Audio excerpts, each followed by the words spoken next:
run through some stuff. Some of it I'm going to run through very quickly, like this first batch of slides.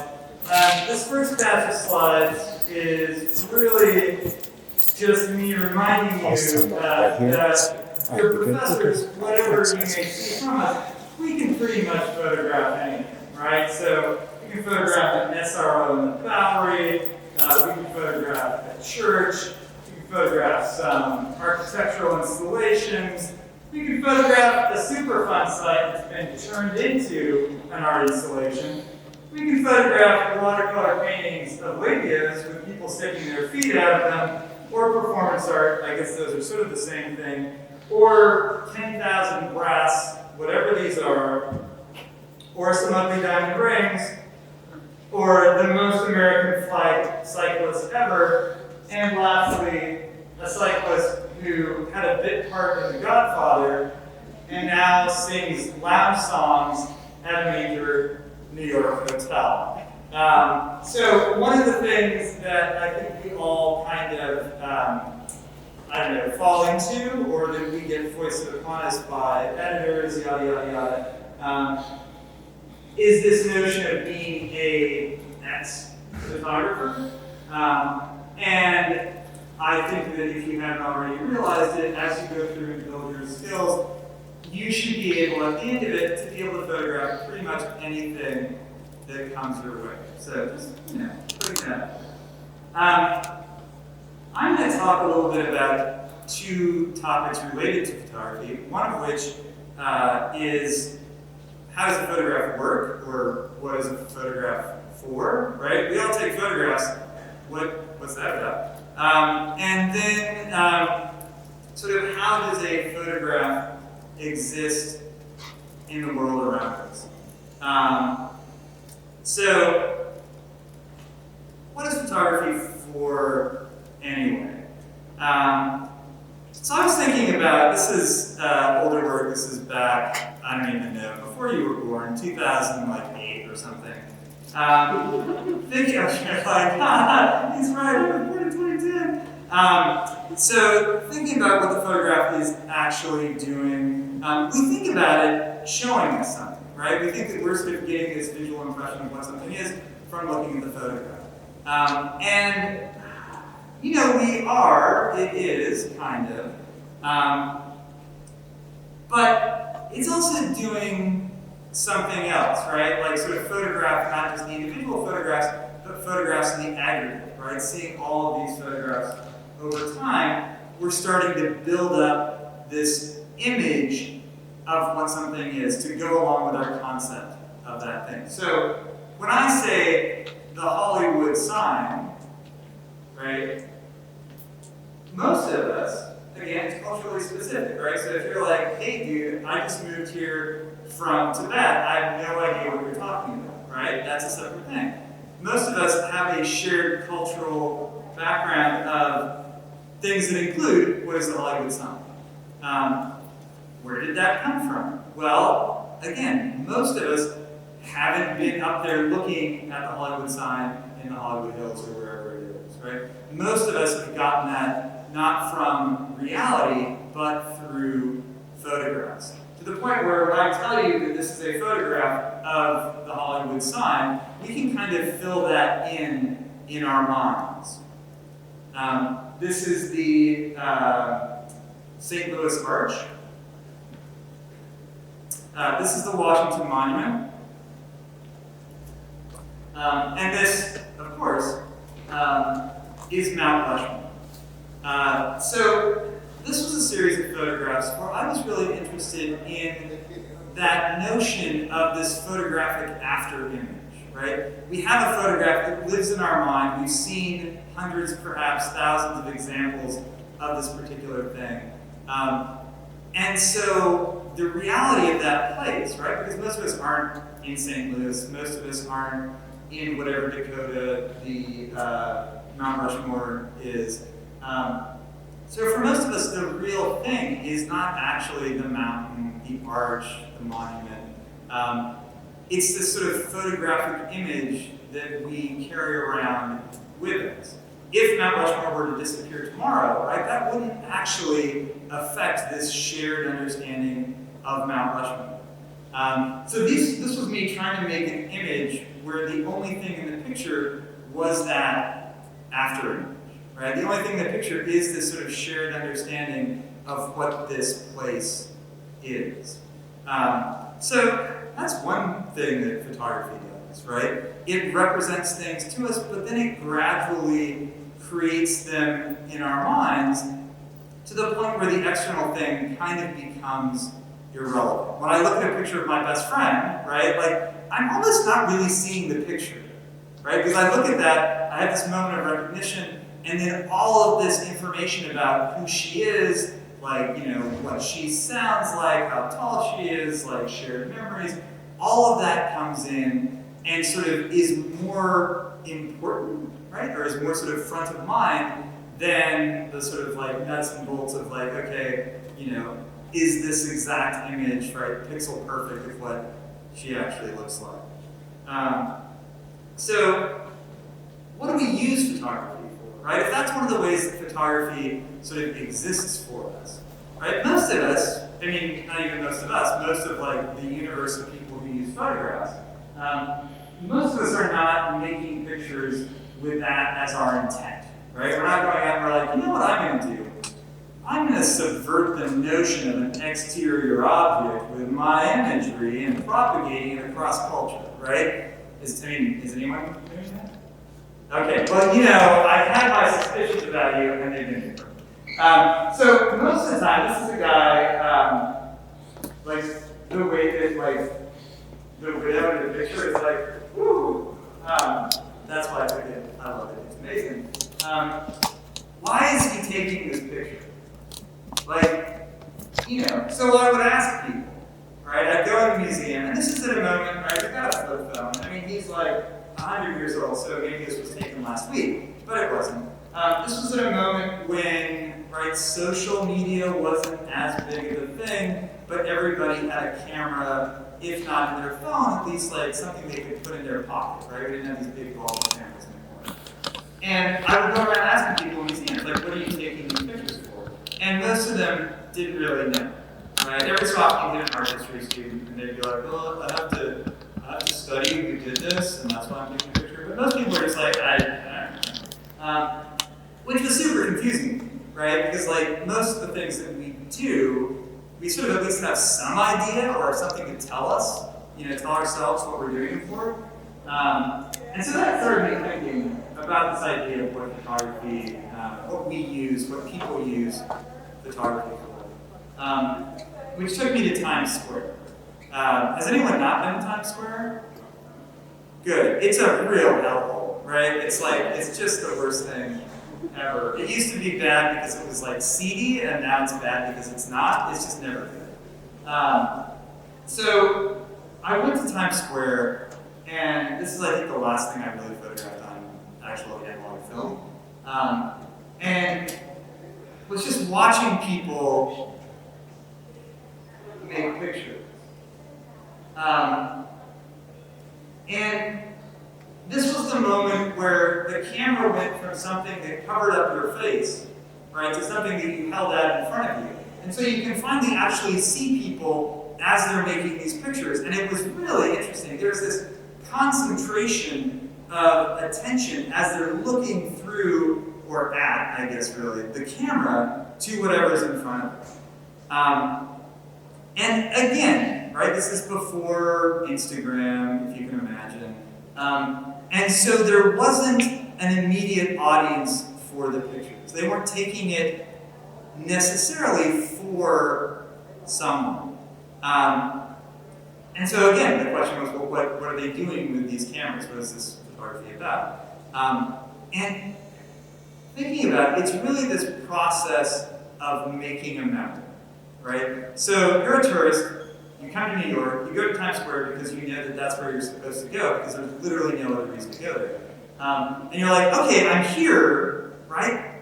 Like, how do I know I'm here, right? Well, you know you're here, so you look around and you're like, okay, yeah, you're in. How do I know it's significant? The camera is a tool that we use to show that something is important, right? that was one of the reasons why people were doing it in museums, right? You walk through the museum, you see the Jackson Pollock, you take a picture. Why do you take a picture? You take a picture to be like, hey, I'm the kind of guy that knows that this Jackson Pollock is important art, right? You can tell, because here I am, I'm looking at it with my important looking at things device, right? And it's the same thing here. They're going out to these places and making, sort of performing, right? The act of making a memory, performing the act of having an experience in this sort of burst of concentrated attention, right? Looking at what's in front of them. And you get these weird like things that people do too, right? Like there's, I don't know if I have her in here, like people try to smile, like try to make you smile by smiling into the camera, right? So this guy is looking at someone who's like 10 feet away, and he's trying to pull smiling out of them by like fiercely smiling into the back of the camera, right? Like that doesn't work, just so you know. But again, there's that concentration of attention, this sort of moment of performance. It is what the camera is being used for. It's what photography is being used for. You know, because almost none of these pictures would ever really get shown to anyone. When I was making these pictures, I thought that was a change. Also, people sit on the ground in Times Square, which is fucking gross, too. I thought that was like a change in photography, right? I was like, oh man, there's been this inflection point. Photography is different now. It turned out it was really just this like blip before like Instagram or before that Facebook or whatever came along. And now everybody, you know, you take a picture with an intended audience. So, you know, we may still use the phone to like indicate the significance of something. But we're going to show that to somebody or show it to an audience or put it up there publicly for it to be seen in a way that wasn't happening when these folks were doing it. So I did that, and that was kind of amazing to me, right? To think of photography not as something which resulted in an object, which is sort of how I thought about it, or was not something which I meant to give to somebody else. But was really like part of an experience. And so that's sort of the first thing that I wanted to say about what photography is for, right? Photography is a performance to a degree. Photography is indicating significance, saying something is important, sort of like, you know, putting a tag on it, saying, look at this thing, not necessarily the result, but just in the action of doing it. And then I went to Rome, you know, because that's what we do. And I really didn't want to take any more pictures like those Times Square pictures. I was like, you know, I'm done with that, which I failed. So I went to the Pantheon. And the Pantheon, for those of you who have been there or not or whatever, it's the round Roman building with the hole in the middle. So you walk in, and it's huge, right? So it was designed as a temple, like any temple. Now it's a church of some sort. I guess Rome's probably a Catholic church. And it's enormous, right? I mean, we're talking like, you know, Grand Central terminal size space inside of there. Has this huge round dome, has this big oculus hole in the middle. It's designed to be overwhelming.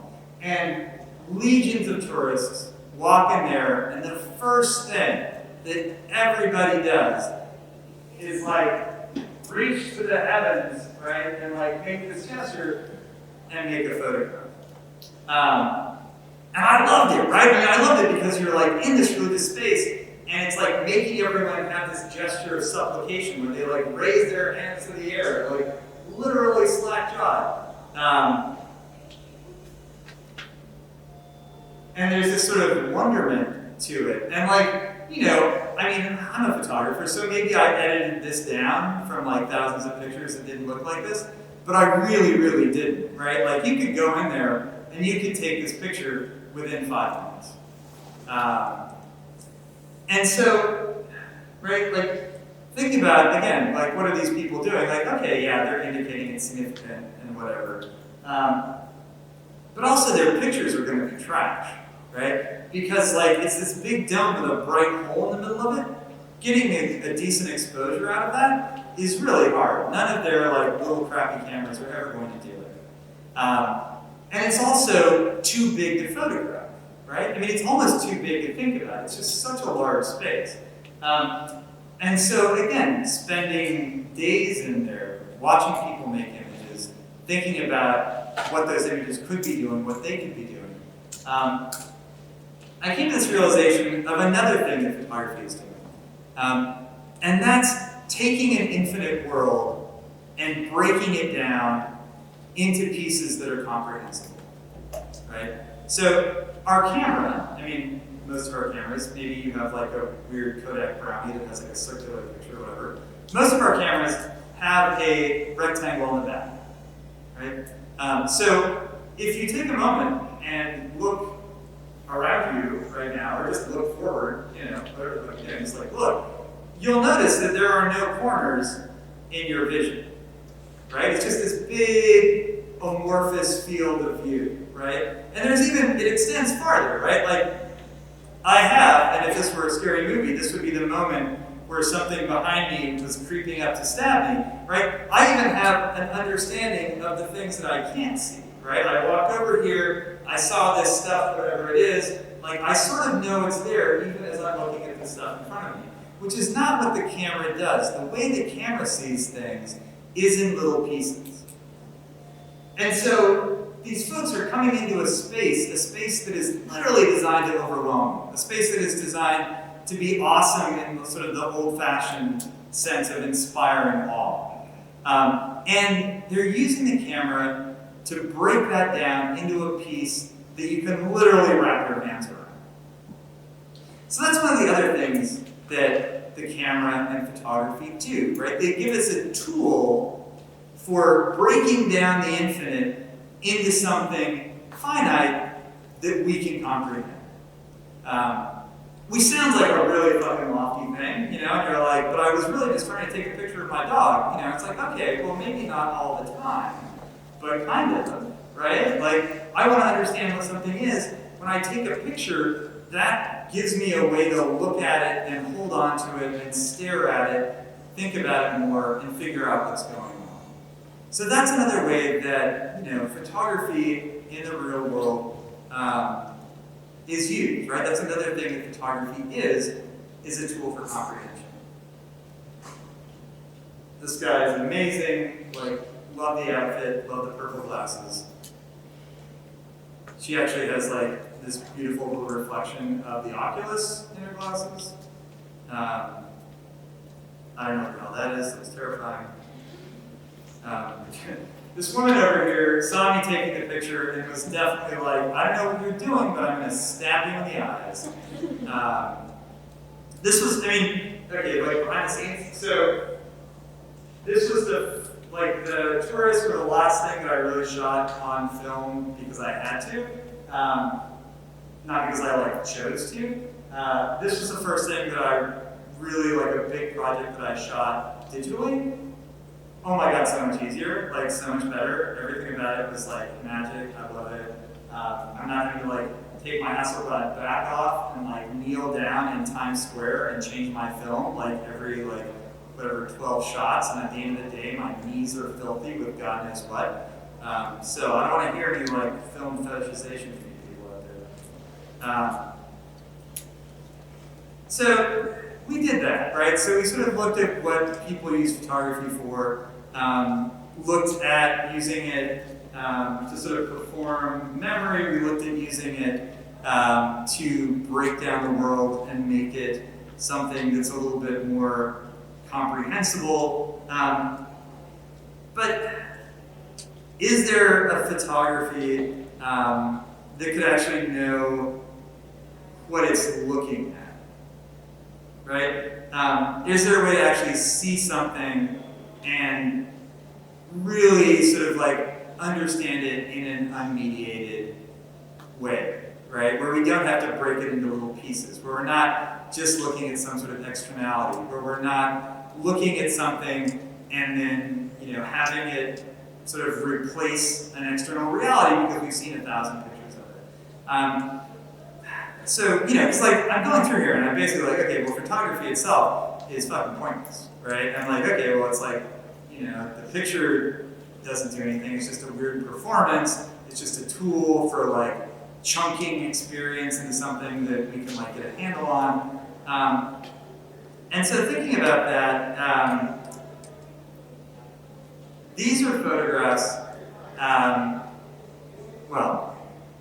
so the one thing that we can see and feel like we can really know, maybe, right, is ourselves, right?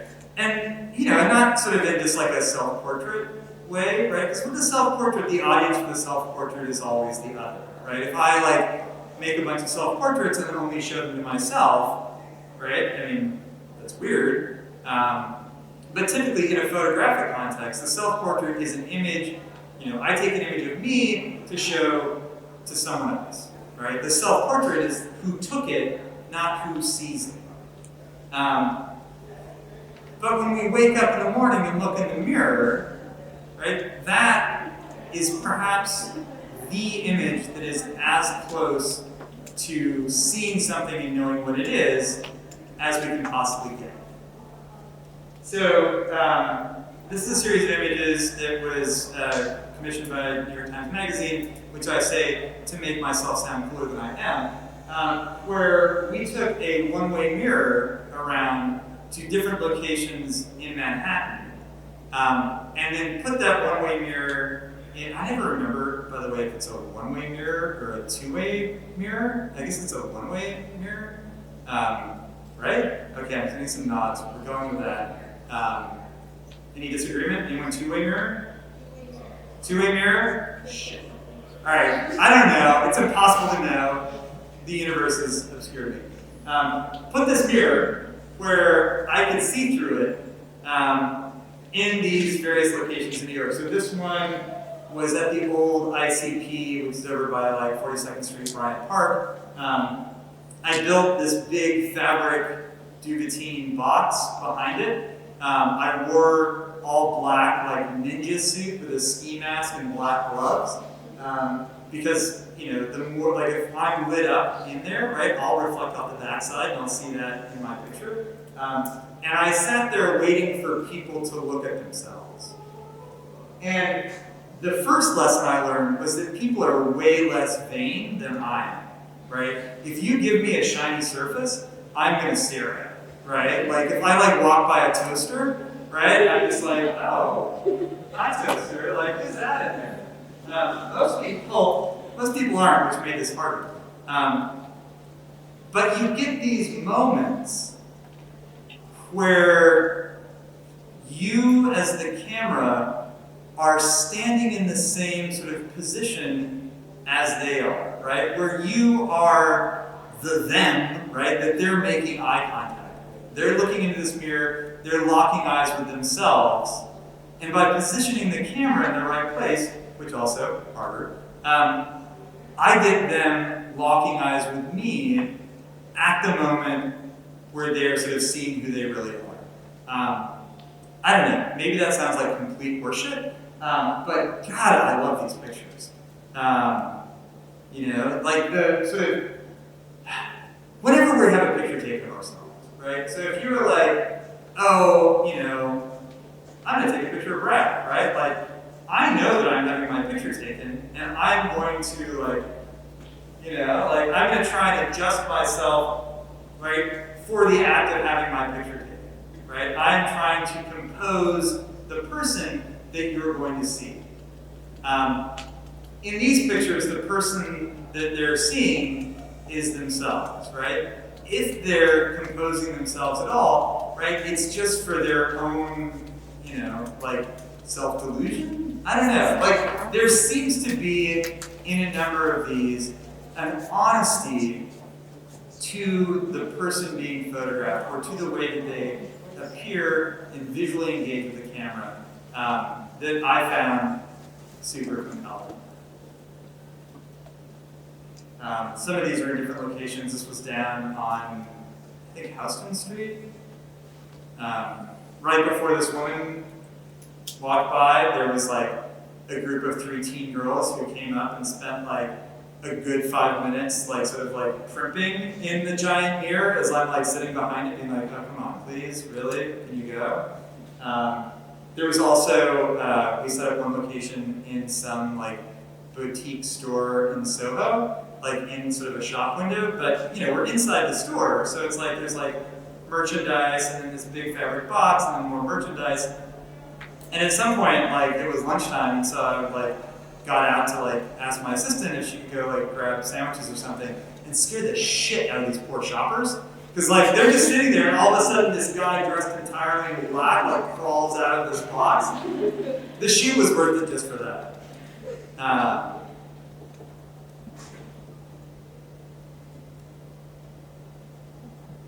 You know, I mean, I feel like getting this level of honest self-regard in a portrait in a more controlled or more formal environment. I don't know. Like I mean, goals, sure. I don't know. For me, that was something that was really interesting about this, right? That perhaps this is the one time that you could have a photograph that is sort of seeing something and understanding. So those are sort of my thoughts about like what the camera is doing. And I'm going to briefly hit, so I'm going to go like 15 minutes, sort of the other side of it, right? The photograph as, like if that's the process of making pictures, the process of photography, what is the sort of manifestation of that? And I totally brain farted. I had some like prints and things to bring in, which I didn't have to. But this is a project, so if I've decided that photography is sort of, you know, a performance of memory creation and aid how we comprehend things, and, you know, the actual sort of photographic image is not in the picture, but sort of in this internal representation, right? Like with like Mount Rushmore or whatever. It's not dependent on that picture anymore. It's just like the image is, you know, the image is inside your head. Then, you know, is there a way that the photograph can, like, what can the photograph do, right? What can the, like, actual image as a thing do? So these are pictures which, I thought I had the camera on here. I took these with a camera without a lens, and I shot them on slide film. And what I was interested in was this sort of, who's the Roland Barthes, right? This idea of like having been there, right? The slide film, right? The sort of like transparency, it's a piece of something that was there at the time, right? With a negative, right? Take a picture, right? I go take a negative, make a print.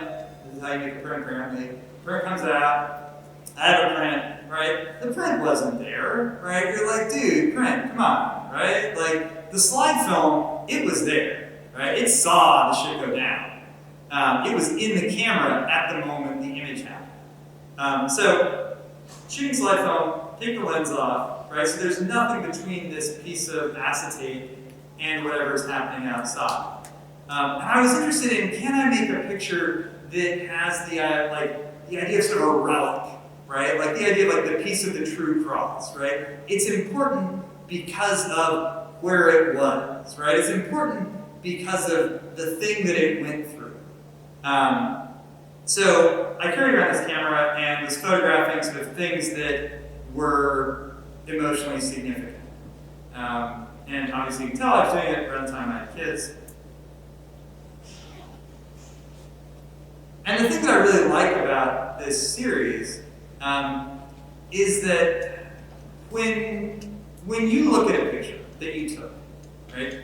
Again, we're not really seeing the picture as much as we are recalling the events around the picture, right? For the photographer, that's the reality, right? The reality is this like, oh man, I remember that shoot. It was crazy. I can't believe that Madonna did that. Eventually my hair will grow back, right?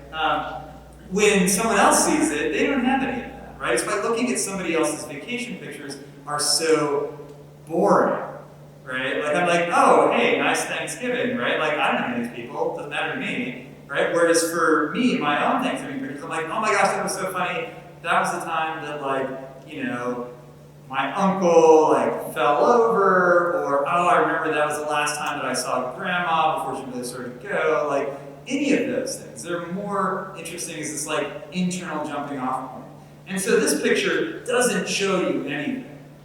The only thing you get from it is whatever you recreate internally. So in some ways, this photograph is more like the photograph that I'm seeing than it would be if it were a descriptive picture. And there's also this nice moment where they're just these little pretty things. Let me get to the install shot.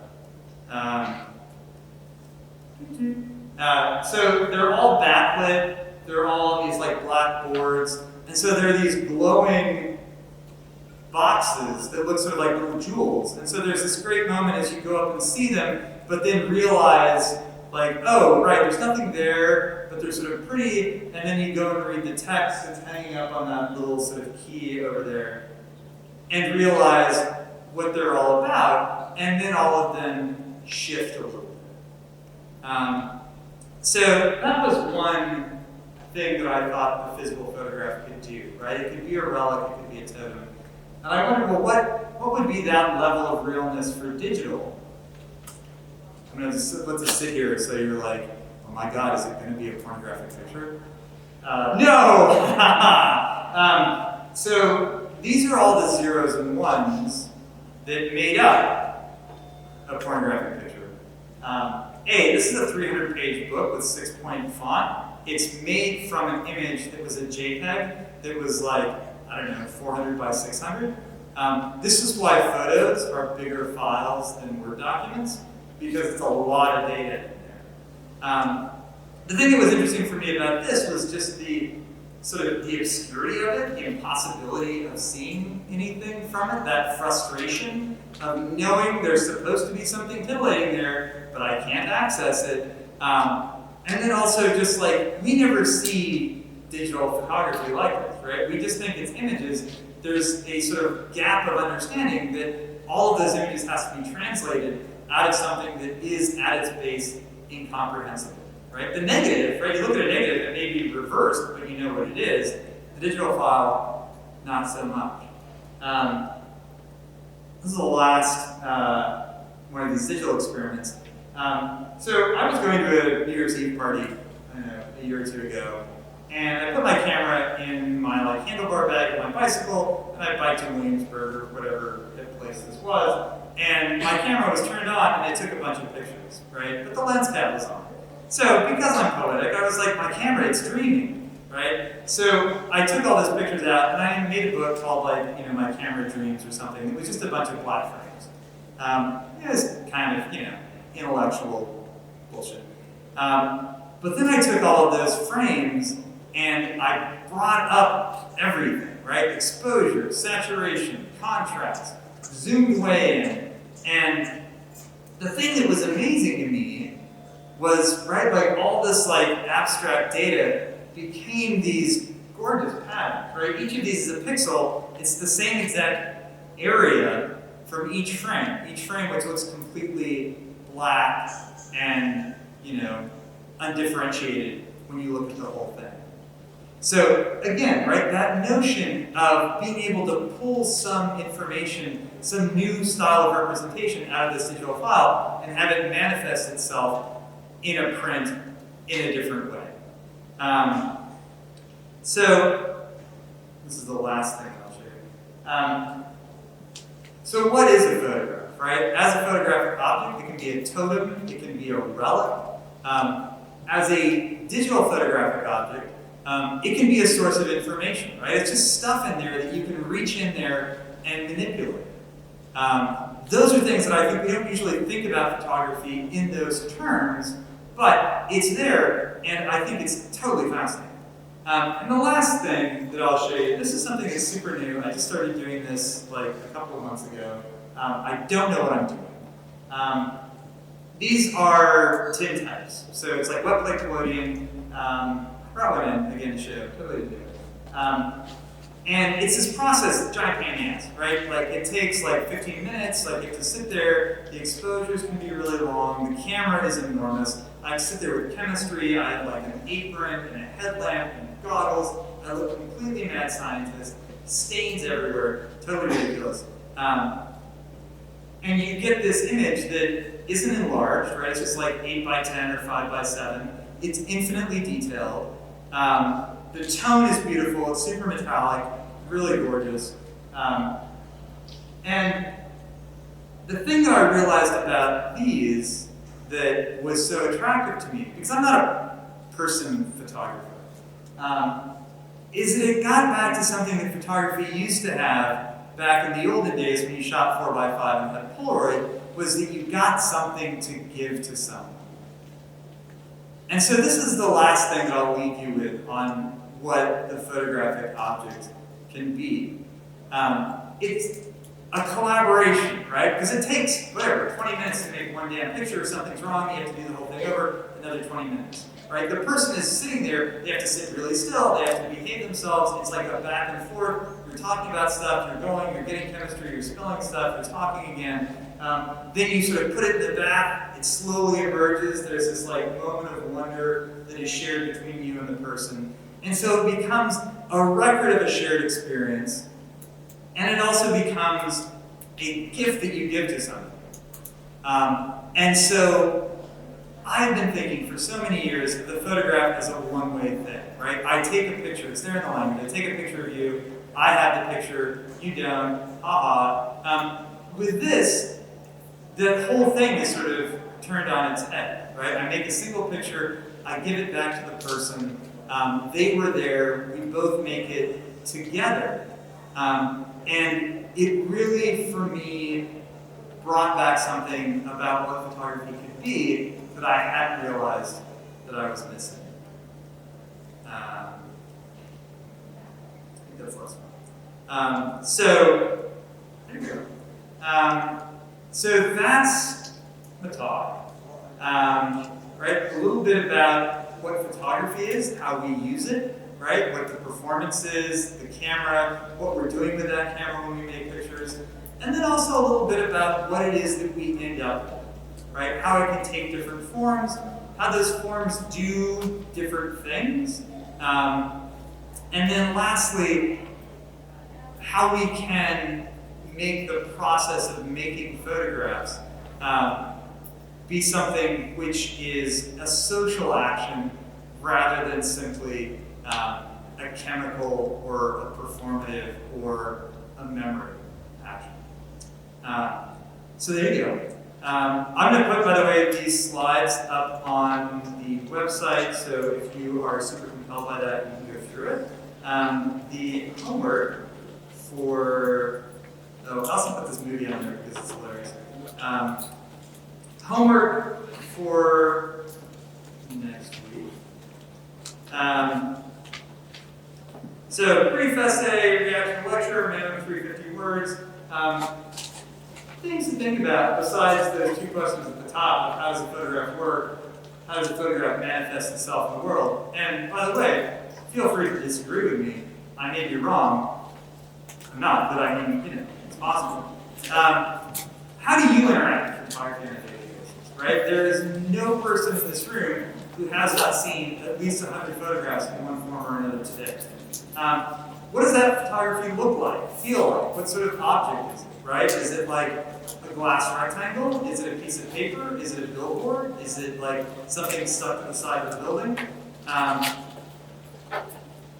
do you think these photographs are different from the ones that your parents saw or your grandparents, right? We know what's going on now, right? But like, those tourist photographs where I thought photography had changed forever, but it was really just this blip, right? Photography is constantly changing and our relationship with it changes along with it. Where will the pictures you take today be when you're as old as your grandparents, right? Again, time marches on. we're busy here thinking that like digital photography is going to be around forever, but I don't know. Is it? Probably not. Why do you take photographs, right? There's all kinds of people taking photographs. Why don't you stop? If anyone, by the way, breaks into tears and stops making photographs after that question, I'm really sorry. And yeah, I mean, maybe that would be for the best. How does photography change the way you see? How does photography change the way other people see? What do you think about the photograph as a physical object? What do you think about it as a digital presence? How do those two states affect the way that you understand an image, right? So, some questions to think about, right, in the context of the lecture. You don't have to answer all of them, right? That would probably be a lot of words. But pick a couple of them and try to dive into it a little bit. And let me know what you think. So there you go. There is a name to name it. Your last name, week 2, Farwell, due for the beginning of next class. Tim, were there any other housekeeping things? I would just say, again, make sure you've made a folder if you've got problems talking to other people. I know I already said that, I'm reiterating it.